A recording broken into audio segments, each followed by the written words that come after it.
বিশ্ব সংবাদে আপনাদের স্বাগত জানিয়ে দেব আন্তর্জাতিক গণমাধ্যমের প্রকাশিত সর্বশেষ আপডেট সংবাদগুলো। ইসরায়েল ফিলিস্তিন চলছে ভয়াবহ যুদ্ধ। প্রতিরোধ সংগঠনগুলোর পাল্টা হামলায় নাজেহাল দখলদার বাহিনী। চলমান সংঘাতের মধ্যে ইসরায়েলি বাহিনীকে দৌড়ের উপরে রেখেছে এই স্বাধীনতা সংগ্রামী গোষ্ঠীগুলো। এদিকে তেহরান আবারও হামলা করতে পারে ইসরায়েলকে মার্কিন সতর্ক বার্তা। ইরানকে নিয়ে ইসরায়েলের আতঙ্ক তুঙ্গে। এদিকে গাজা ইস্যুতে আন্তর্জাতিক সম্প্রদায় ব্যর্থতার পরিচয় দিয়েছে বলেছে সৌদি আরব। জানিয়ে দেব ইসরায়েল অপরাধ যজ্ঞের বিরোধী যে ব্যাপক জাগরণ ও বিক্ষোভ দেখা দিয়েছে তার শেষ পর্যন্ত ইসরায়েলের বর্তমান বর্ণবাদী সরকারের পতন না ঘটা পর্যন্ত অব্যাহত থাকবে। এবং জানিয়ে দেব রাফায় অভিযানের আগে মার্কিন আপত্তি শুনতে রাজি ইসরায়েল। সবশেষে জানাবো বন্দি বিনিময় চুক্তি নিয়ে চাপে নেতানিয়াহু। বিক্ষোভ ছড়িয়ে পড়েছে ইসরায়েল সহ বহির্বিশ্বে। শুনছিলেন গুরুত্বপূর্ণ সংবাদগুলোর শিরোনাম, এবারে বিস্তারিত। আজকের সংবাদ সম্পর্কে আপনার মূল্যবান মতামত লিখে জানান। জানিয়ে দিন কোন স্থান থেকে এই সংবাদ শুনছেন অথবা দেখছেন। চলমান সংঘাতের মধ্যে ইসরায়েলি বাহিনীকে দৌড়ের উপরে রেখেছে ফিলিস্তিনের স্বাধীনতাকামী গোষ্ঠীগুলো। এখনো তারা বিভিন্ন ফ্রন্টে যুদ্ধ চালিয়ে যাচ্ছে। ২৬ এপ্রিল তেল আবিব এবং এর পশ্চিমা সমর্থকদের বিরুদ্ধে বেশ কিছু হামলার খবর পাওয়া গেছে। প্রেস টিভির এক প্রতিবেদনে সেই হামলাগুলো সম্পর্কে জানানো হয়েছে। ২৬ এপ্রিল দিনব্যাপী ফিলিস্তিনের স্বাধীনতাকামী গোষ্ঠীগুলো বিভিন্ন ফ্রন্টে সফল হামলা চালিয়েছে। আল-কুদস ব্রিগেডের একই সাথে গাজা উপত্যকা এবং পশ্চিম তীরে সফল হামলার কথা জানিয়েছে। এদিন তারা বেশ কিছু অবৈধ বসতিতে বিস্ফোরক দ্রব্য নিয়ে হামলা চালায়। সেই সাথে এসব স্থানে বন্দুকযুদ্ধের ঘটনাও ঘটে। তারা দখলকৃত পশ্চিম তীরের শহর নাবলুসে ইসরায়েলি সেনাদের সাথে ভয়ঙ্কর সংঘর্ষে জড়িয়ে পড়ে। সেখানে তারা বেশ কয়েকটি ইসরায়েলি সামরিক যানবাহনে বিস্ফোরক ঘটায়। গাজার আরেকটি ফ্রন্টে সফল হামলার কথা জানিয়েছে আল আকসা শহীদ ব্রিগেড। তাদের প্রতিরোধ যোদ্ধারা গাজার দক্ষিণে মর্টার সেল দিয়ে ইসরায়েলি সেনাদের একটি সমাবেশ ও তাদের সামরিক যানবাহনে বোমা হামলা চালায়। অবৈধ বসতি উচ্ছেদ হামলার দাবি করেছে মুজাহিদিন ব্রিগেড। এদিন তাদের অপারেশনে রকেট ব্যারেজ দিয়ে বসতিতে হামলার খবর প্রকাশ করেছে তারা। থেমে নেই হিজবুল্লাহ ও নিয়মিত হামলার অংশ হিসাবে হিজবুল্লাহ ২৬ এপ্রিল ও লেবানন সীমান্তে সফল হামলা চালিয়েছে। এদিন পূর্ব সেক্টরে সন্ধ্যার দিকে দুটি হামলার তথ্য জানিয়েছে সংগঠনটি। স্থানীয় সময় সন্ধ্যা ৬টা ২০ লেবানন সীমান্তের কাফর সোবার রাফার সাইটে এক ঝাঁক ক্ষেপণাস্ত্র দিয়ে হামলা চালিয়েছে তারা। এর পরের হামলাটি হয় স্থানীয় সময় ৭টায়। কয়েক ডজন কাতিউষার রকেট দিয়ে বাবুরশিট সাইড এবং মালে গোলনি ব্যারাকে ৮১০ হরমোন ব্রিগেডের সদর দপ্তরে সফল হামলা চালিয়েছে হিজবুল্লাহ। এদিনের হামলায় অংশ নিয়েছে ইরাকি প্রতিরোধ গোষ্ঠীও। তারা অভিযান চালায় অধিকৃত হাইফার। সেখানে ইসরায়েলি সামরিক বাহিনীর একটি গুরুত্বপূর্ণ স্থানে ড্রোন দিয়ে হামলা চালানো হয়। হামলাটি টার্গেটে আঘাত করলে সেখানে ব্যাপক ধ্বংসযজ্ঞের ঘটনা ঘটে। যদি প্রশ্ন করা হয় চলতি বছরের সেরা খবর কোনটি, এমন প্রশ্নের জবাবে এক বাক্যে সবাই বলবে ইসরায়েলের মাটিতে প্রথমবার ইরানের হামলার খবরই এখন বিশ্ব রাজনীতির প্রধান খবর। সিরিয়া দামেস্কে ইরানি কনসুলেট ভবনে হামলার জন্য ইসরায়েলকে দায়ী করে পাল্টা হামলা চালায় ইরান। জবাব একটা দিয়েছিল বটে ইসরায়েল, তবে সেটি এখন তারা নিজেরাই ভুলে থাকতে চাইছে। কারণ সেই পাল্টা নিয়ে এখনো চলে হাসি ঠাট্টা। ইরান কিন্তু বলে কয়েই গত ১৩ই এপ্রিল দিবাগত রাতে ইসরায়েলের ভূখণ্ড লক্ষ্য করে ড্রোন আর মিসাইলের বান ডেকেছিল। আর সেই বান ঠেকাতে ইসরায়েলের যে ঘাম ছুটে গিয়েছিল তার সেই ভিডিও ফুটেজগুলোই বলে দিচ্ছে। সম্প্রতি ভিডিওটি প্রকাশ করেছে ইসরায়েলের প্রতিরক্ষা বাহিনী আইডিএফ। এতে দেখা যাচ্ছে ইরানের সেই হামলার রাতে রীতিমতো ছোটাছুটি পড়ে গিয়েছিল দেশটির বিমান বাহিনীর ভূগর্ভস্থ নিয়ন্ত্রণ কক্ষে। আসলে ইরানকে নিয়ে সব সময়ই ভয় পেয়ে আসছে ইসরায়েল। দেশটি মনে করে ইরানই হচ্ছে মধ্যপ্রাচ্যের সবচেয়ে শক্তিশালী দেশ। সামরিক শক্তির বিচারেও বেশ এগিয়ে। তাছাড়া তেল আবিব ঘুমের মধ্যেও দুঃস্বপ্ন দেখেছে তেহরানের অস্ত্র ভাণ্ডারে রয়েছে পারমাণবিক বোমা। যদিও তেহরান স্বীকার করে না। এছাড়া স্বাধীন ফিলিস্তিন রাষ্ট্রের দাবিতে ইরানের সক্রিয় অবস্থান নিয়েও আতঙ্কে ভোগে ইসরায়েল। এতদিন মধ্যপ্রাচ্য সংকটে ইরান কখনোই নিজেদের মাটি থেকে ইসরায়েলে সরাসরি আক্রমণ চালায়নি। এবার সেই অভূতপূর্ব ঘটনাটি ঘটে গেল। অবশ্য এমনটা যে ঘটবে তা বলেই আসছিল ইরান। সেক্ষেত্রে বলে কয়েই হামলা চালিয়েছে ইরান। এটি ইসরায়েল ও তার মিত্র দেশগুলোর জন্য বড় একটি ধাক্কা। তাই এখনো তাদের মধ্যে ইরান নিয়ে আতঙ্ক কাটেনি। এই বুঝি আবারও হামলা করলো এমনই ভয়ে মরে যাচ্ছে ইসরায়েল। স্থানীয় গণমাধ্যমগুলোর খবরে বলা হয়েছে ইরানি হামলার আশঙ্কায় দেশটির শীর্ষ নেতাদের সঙ্গে কয়েক দফা বৈঠক করেছেন প্রধানমন্ত্রী বেঞ্জামিন নেতানিয়াহু। এরই ধারাবাহিকতায় ২৬ এপ্রিল শীর্ষ সামরিক কর্মকর্তাদের নিয়ে এক জরুরি বৈঠক বসেছিল আইডিএফ প্রধান হার্জি হালেভি। ইরানের সম্ভাব্য হামলা এবং গাজায় রাফা অভিযানকে সামনে রেখে এই বৈঠকটি অনুষ্ঠিত হয়। বৈঠক শেষে হালেভি বলেন, সব ধরনের পরিস্থিতি মোকাবেলার জন্য প্রস্তুতির একটি বিস্তারিত মূল্যায়নের জন্য প্রস্তুতির পাশাপাশি যে কোনো ধরনের হুমকি প্রতিরোধ ও প্রতিরক্ষার বিষয়ে আলোচনা হয়েছে। তিনি পরিষ্কার করে বলেন, আমরা একটি বহুমুখী যুদ্ধের মধ্যে রয়েছি। গেল ৭ মাস ধরে তারা নির্ঘুম রাত কাটাচ্ছেন বলেও ইঙ্গিত দিয়েছে দখলদার বাহিনীর শীর্ষ এই কর্মকর্তা। তিনি আরও জোর দিয়ে বলেন, আইডিএফ মার্কিন সামরিক বাহিনীর সাথে সমন্বয় করে বিদ্যমান এবং সম্ভাব্য হুমকির মোকাবেলা করার জন্য ক্রমাগত প্রস্তুতি বজায় রাখে। ইরান এবং বিভিন্ন ফ্রন্টের বর্তমান পরিস্থিতি নিবিড়ভাবে পর্যবেক্ষণ করে যাচ্ছে তারা। হাবিলি বলেন, আমাদের বাহিনী সবসময় যে কোনো পরিস্থিতি মোকাবেলার জন্য প্রস্তুত আছে। আমেরিকা ও মধ্যপ্রাচ্য আরও বেশি করে তৎপরতা বাড়াচ্ছে।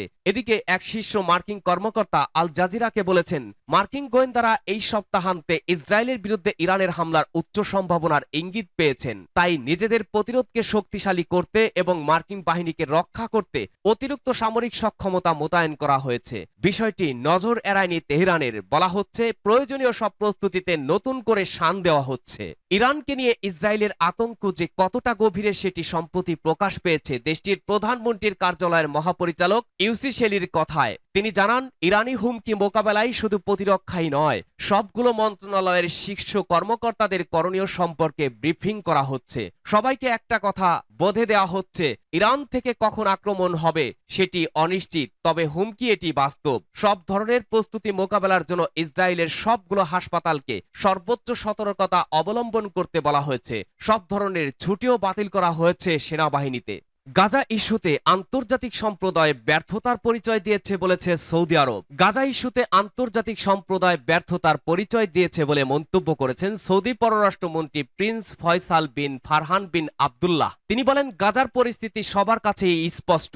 সেখানে ইসরায়েলের প্রতিটি পদক্ষেপে মানবাধিকার বিপন্ন হচ্ছে, কিন্তু এই নিরসন করতে না পারা বিদ্যমান রাজনৈতিক ব্যবস্থার সম্পূর্ণ ব্যর্থতা। রোববার ২৮ এপ্রিল সৌদি আয়োজিত ওয়ার্ল্ড ইকোনমিক ফোরামের বিশেষ বৈঠকের প্রথম দিনে এমন মন্তব্য করেন তিনি। সৌদি পররাষ্ট্রমন্ত্রী বলেন, এই অঞ্চলে আমাদের প্রত্যেকের স্বার্থ আছে। স্বার্থ আছে ফিলিস্তিনিদের, ইসরায়েলিদের এবং গোটা বিশ্ব সম্প্রদায়ের। সেজন্য এই সংকট নিরসনের জন্য আমাদের সমাধান খুঁজে বের করতে হবে। সূত্র আল জাজিরা। ইসরায়েলের দ্রুত বিলুপ্তির কাউন্টডাউন শুরু হয়ে গেছে। কেন মার্কিন বিশ্ববিদ্যালয়গুলোর জনগণে আতঙ্কিত ফিলিস্তিনের দখলদারেরা? ইহুদিবাদী ইসরায়েলের প্রধানমন্ত্রী বেঞ্জামিন নেতানিয়াহু মার্কিন বিশ্ববিদ্যালয়গুলোতে ফিলিস্তিনের পক্ষে ছাত্রদের ব্যাপক বৈপ্লবিক জাগরণ বা গণ অভ্যুত্থানের নিন্দা জানিয়ে এই বিপ্লবকে ইহুদি বিদ্বেষ বলে দাবি করেছেন। সামাজিক মাধ্যম এক্স বা সাবেক টুইটারে দেয়া এক পোস্টে তিনি এই মন্তব্য করেছেন। দৈনিক রাই আল ইয়াম পত্রিকার সম্পাদক আব্দুল বারি তাওয়ান এই প্রসঙ্গে লিখেছেন, আমি আমার জীবনে আর কখনো নেতানিয়াহুর এমন চেহারার মতো এমন অশ্রদ্ধাপূর্ণ চেহারা আর কখনোই দেখিনি। আব্দুল বারি আতাওয়ান এর মতে, মার্কিন বিশ্ববিদ্যালয়গুলোতে ইসরায়েলি অপরাধযজ্ঞের বিরোধী যে ব্যাপক জাগরণ ও বিক্ষোভ দেখা দিয়েছে তা শেষ পর্যন্ত ইসরায়েলের বর্তমান বর্ণবাদী সরকারের পতন না ঘটে পর্যন্ত অব্যাহতই থাকবে বলে মনে হচ্ছে। এটা স্পষ্ট বিশ্ব জনমতের ওপরে নেতানিয়াহুর কর্তৃত্ব শেষ হয়ে গেছে। মার্কিন বিশ্ববিদ্যালয়গুলোতে এমন প্রবল বিক্ষোভ এর আগে কেবল ভিয়েতনাম যুদ্ধের বিরুদ্ধে ও দক্ষিণ আফ্রিকার বর্ণবাদী সরকারের বিরুদ্ধেই দেখা গেছে। এইসব বিক্ষোভের ফলে মার্কিন সরকার ভিয়েতনামে যুদ্ধ বন্ধ করতে বাধ্য হয়েছিল এবং পতন ঘটেছিল দক্ষিণ আফ্রিকার বর্ণবাদী সরকারের। নেতানিয়াহু বিশ্ব জনমতের ওপরে প্রভাব সৃষ্টির লক্ষ্যে হাসবারা নামের একটি প্রচারণার প্রতিষ্ঠান গড়ে তুলেছিলেন সাবেক ব্রিটিশ প্রধানমন্ত্রী টনি ব্লেয়ারকে নিয়ে। মিথ্যার বেসাতি ছড়িয়ে বিশ্ব জনমতকে ইসরায়েলের পক্ষে বিভ্রান্ত করতে এই প্রতিষ্ঠান প্রতি বছর ব্যয় করত $150 কোটিরও বেশি অর্থ।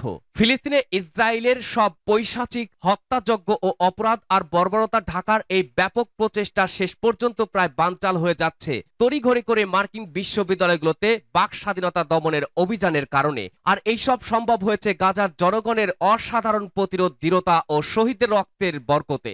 মার্কিন যুক্তরাষ্ট্রের বিশ্ববিদ্যালয়গুলোর এই গৌরবময় জাগরণ ফিলিস্তিনিদের ন্যায্য অধিকারের আদর্শিক দাবি ও প্রেরণাকে মার্কিন মূল্যকেও চলতি বিষয়ে পরিণত করেছে। এছাড়াও এই বিষয়টিকে ঘিরে মার্কিন সমাজে ন্যায় বিচারের পুনরুজ্জীবন, স্বাধীনতা ও জাতিগত শুদ্ধি অভিযান এবং বর্ণবাদ বন্ধ করা সংক্রান্ত বৈধ সংগ্রাম গড়ে উঠেছে। এ নিয়ে মার্কিন প্রজন্মগুলোর মধ্যে সংঘাত দেখা দিচ্ছে। এতে নেতানিয়াহু ও অন্যান্য ইহুদিবাদী নেতারা এই ভেবে আতঙ্কিত যে ফিলিস্তিনপন্থী এই ছাত্র বিপ্লব গোটা মার্কিন যুক্তরাষ্ট্র ছাড়াও ইউরোপে ও বিশ্বের অন্যান্য অঞ্চলে, বিশেষ করে পশ্চিম এশিয়াতেও ছড়িয়ে পড়তে পারে। এর কারণ প্রথমত নিউ ইয়র্কের কলাম্বিয়া বিশ্ববিদ্যালয় ইহুদিবাদী লবির এক জোরালো আস্তানা এবং বোস্টনের হার্ভার্ড বিশ্ববিদ্যালয়ে অনুরূপ হওয়ার সত্ত্বেও এই দুই বিশ্ববিদ্যালয় থেকেই শুরু হয়েছে ফিলিস্তিনপন্থী ও ইসরায়েল বিরোধী ছাত্র বিপ্লব। এর অর্থ মার্কিন যুক্তরাষ্ট্রের আগামী প্রজন্মগুলো কখনো তাদের বাপদাদাদের মতো ইহুদিবাদীদের মিথ্যা প্রচারণা প্রোপাগন্ডায় আর প্রভাবিত হবে না। মার্কিন বিশ্ববিদ্যালয়গুলোর এই ছাত্ররা যারা গণগ্রেপ্তারের ও দমনের নিপীড়নের শিকার হচ্ছে, তারা সমাজের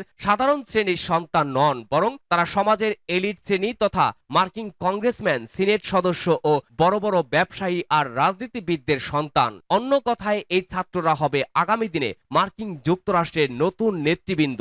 মার্কিন বিশ্ববিদ্যালয়গুলোর ছাত্ররা গাজায় ইসরায়েলের নব্যনাৎসিবাদী হামলার প্রতিবাদে যে বৈপ্লবিক আন্দোলন করছে, তার ওপরে দমন পীড়ন চালানো ইসরায়েলি উস্কানি এমন এক বিশ্বাসঘাতকতা যে এই আন্দোলনের নেতারাও কখনো তা ভুলবেন না। পরিহাসের বিষয় হলো, ইসরায়েল নিজেকে নাৎসিবাদী বর্বরতার শিকার বলে দাবি করলেও ফিলিস্তিনিদের উপরে আরো বহুগুণ ভয়াবহ বর্বর অপরাধযজ্ঞ চালাচ্ছে ৭৫ বছরেরও বেশি সময় ধরে। মার্কিন যুক্তরাষ্ট্রের বিশ্ববিদ্যালয় ছাত্রদের ফিলিস্তিনপন্থী এই বৈপ্লবিক আন্দোলন অংশগ্রহণকারীদের অনেকেই ইহুদি। তারা ফিলিস্তিনের পতাকা ওড়াচ্ছে ও ফিলিস্তিনিদের নানা প্রতীক ব্যবহার করার বিষয়টি নেতানিয়াহুর গালে এক ধরনের বড় চপেটাঘাত এবং এ থেকেই এই আন্দোলনকে ইহুদি বিদ্বেষী আন্দোলন বলে যে অভিযোগ করেছে নেতানিয়াহু, তার অসত্যতা স্পষ্ট হয়ে গেছে।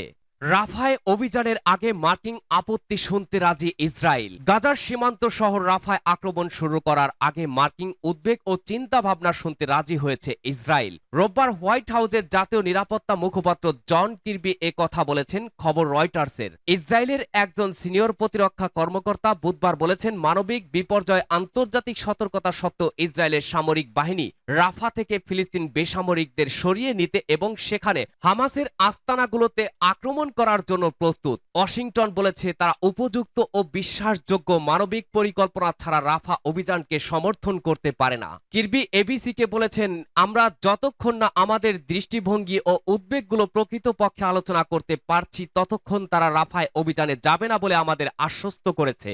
মার্কিন পররাষ্ট্রমন্ত্রী অ্যান্টনি ব্লিংকেন আগামী সপ্তাহে এই অঞ্চলে সফর করবেন। কির্বি বলেছেন তিনি একটি অস্থায়ী যুদ্ধবিরতির জন্য চাপ দেওয়া অব্যাহত রাখবেন। ওয়াশিংটন চায় এই বিরতি কমপক্ষে ৬ সপ্তাহ স্থায়ী হোক। হামাসের একজন কর্মকর্তা রয়টার্সকে বলেছেন, যুদ্ধবিরতি নিশ্চিত করার লক্ষ্যে আলোচনার জন্য সোমবার হামাসের একটি প্রতিনিধি দল কায়রোয় যাবে। কির্বি বলেছেন, আমরা মূলত আশা করছি ৬ সপ্তাহের একটি অস্থায়ী যুদ্ধবিরতির পরে হয়তো আরও স্থায়ী কিছু পেতে পারি। ইতিমধ্যে উত্তর গাজায় ত্রাণের ট্রাকের সংখ্যা বাড়তে শুরু করেছে। মার্কিন প্রেসিডেন্ট জো বাইডেন তাদের সঙ্গে দেখা করার জন্য যে প্রতিশ্রুতি দিয়েছিলেন, ইসরায়েলিরা তা পূরণ করতে শুরু করেছে। এই মাসের শুরুর দিকে বাইডেন প্রধানমন্ত্রী বেঞ্জামিন নেতানিয়াহুকে বলেছিলেন, ফিলিস্তিন বেসামরিকদের রক্ষা করতে এবং গাজায় বিদেশি সাহায্য কর্মীদের নিরাপত্তা দিতে বা হামাস যোদ্ধাদের বিরুদ্ধে যুদ্ধে ইসরায়েলের প্রতি সমর্থন বন্ধ করতে পারে ওয়াশিংটন।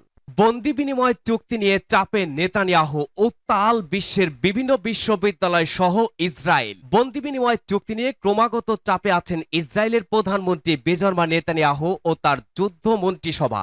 অবশিষ্ট বন্দীদের ছাড়িয়ে আনতে ব্যর্থতার কারণে দিন দিন ওই চাপ বৃদ্ধি পাচ্ছে। ডানপন্থী মন্ত্রী বেজালের স্টোচিস বলেছেন, ইসরায়েল যদি মিশরের প্রস্তাবে সম্মত হয় তবে এটি হবে তার জন্য একটি অপমানজনক পরাজয়। আরেক ডানপন্থী মন্ত্রী ইতামার বেন গভীর বলেছেন, এটি এমন একটি চুক্তি যা সরকারকে ভেঙে দেবে। অন্যদিকে মধ্য ডানপন্থী মন্ত্রী বেনি গান্টোস বলেছেন, রাফায় অভিযান যেমন গুরুত্বপূর্ণ, বন্দীদের প্রত্যাবর্তন আরও বেশি গুরুত্বপূর্ণ। তিনি বলেন, সরকারের কোনো অধিকার থাকবে না যদি এর সদস্যরা বন্দী চুক্তিতে বাধা দেয়। সাম্প্রতিক সপ্তাহগুলোতে তেল আবিব সহ ইসরায়েলের বিভিন্ন স্থানে নিয়মিত প্রতিবাদ হয়েছে বিশ্বের বিভিন্ন দেশে। বর্তমানে প্রতিবাদ চলছে যুক্তরাষ্ট্রে। বিশেষ করে যুদ্ধ দীর্ঘায়িত করার জন্য নেতানিয়াহু সরকারকে নানাভাবে অভিযুক্ত করা হচ্ছে। অভিযোগ উঠেছে তিনি যেন ক্ষমতায় থাকতে পারেন এবং নির্বাচনে যাওয়া এড়াতে পারেন, সেজন্য যুদ্ধকে দীর্ঘায়িত করে চলেছেন। বেশিরভাগ জরিপ বলছে যদি নির্বাচন হয় তবে নেতানিয়াহু অবশ্যই হারবেন। সূত্র আল জাজিরা।